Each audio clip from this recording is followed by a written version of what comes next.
एक दुकान के बाहर एक पिंजरा लटका हुआ था। पिंजरे में था एक तोता।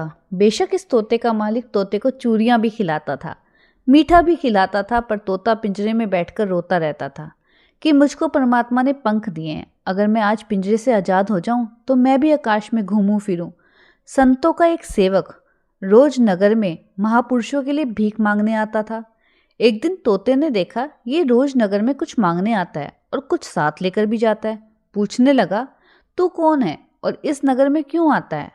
उस सेवक ने कहा, मैं संतों का सेवक हूँ और संतों के लिए भिक्षा मांगने आता हूँ। उसने कहा, तुम इतनी तकलीफ करते हो गर्मी में, सर्दी में, बरसातों में, और मैं तुमको देखता रहता हूँ कि तुम रोज आते हो, संतों के लिए भिक्षा मांग कर ले जाते हो, फिर उनको भोजन करवाते हो, इसका फल तुमको क्या मिलेगा? संतों का सेवक कहने लगा, तू तो तोता है, तुझे क्या पता? संतों की संगत करने से जन्म मरण के बंधन कट जाते हैं। तोता कहने लगा, अच्छा, संतों की संगत कोई करे, उनके वचन कोई माने तो उसके बंधन कट जाते हैं। फिर अपने संतों को मेरी विनती करना, कहना कि मैं तोता हूँ, मालिक ने मुझे लोहे के पिंजरे में डाला हुआ है, मेरे बंधन कैसे कटेंगे? मेरे लिए उपाय पूछकर मुझे जरूर बताना। सेवक ने कहा, ठीक है। तोते ने फिर दोबारा से कहा, मेरी विनती करोगे ना? सेवक ने कहा, हाँ भाई, मैं तुम्हारी विनती करूँगा। तेरे बंधन कैसे काटे जाएंगे मैं तुमको उनसे पूछकर जरूर बताऊंगा। बातें करते करते कुछ वक्त लग गया।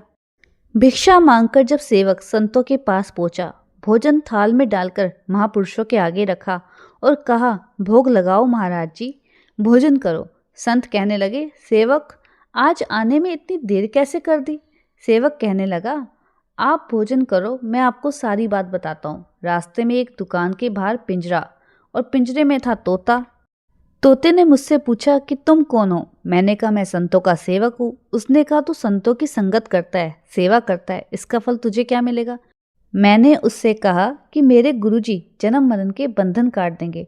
तोते ने फिर मुझसे कहा कि मेरे बारे में भी अपने गुरुजी से पूछ कर आना, मैं लोहे के पिंजरे में बैठा हूँ, मेरे बंधन कब और कैसे कटेंगे?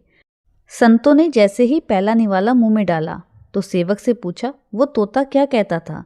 सेवक ने कहा, वो तोता कहता था कि मेरे बंधन कैसे कटेंगे, मैं कैसे मुक्त हो जाऊंगा इस लोहे के पिंजरे से? प्रभु ने तो मुझे पंख दिए हैं, मैं कैसे आकाश में उड़ूंगा? संतों ने जब पहली बुरकी मुंह में डाली तो संत जमीन पर गिर गए। हाथ लगाया तो देखा संत में तो श्वास ही नहीं। सेवक घबरा गया और सोचने लगा, मैंने ऐसी कौन सी बात कह दी जो संत जी महाराज जी के दिल पर बोझ पड़ गया। कुछ देर तक संत जी जैसे लेटे थे वैसे लेटे रहे। ऐसे लग रहा था जैसे उनके शरीर में प्राण ही नहीं है। थोड़ी देर बाद उठे और फिर भोजन करने लगे। अगले दिन सेवक जब नगर में फिर से भिक्षा मांगने गया, तोते ने सेवक को दूर से देखा और कहा, मेरी विनती संतों के पास रखी। सेवक ने कहा, पता नहीं तेरी बात में क्या बात थी, जब मैंने तेरी बात उनसे की तो उन्होंने पहला ही निवाला अपने मुंह में डाला था और वो नीचे गिर गए। ऐसे हो गए जैसे उनके शरीर में प्राणी ना हो। तोते ने कहा, मेरी बात सुनकर, मेरी विनती सुनकर संत जी गिर गए। ये सुनकर तोता भी गिर गया। ऐसा हो गया जैसे शरीर में प्राणी ना हो।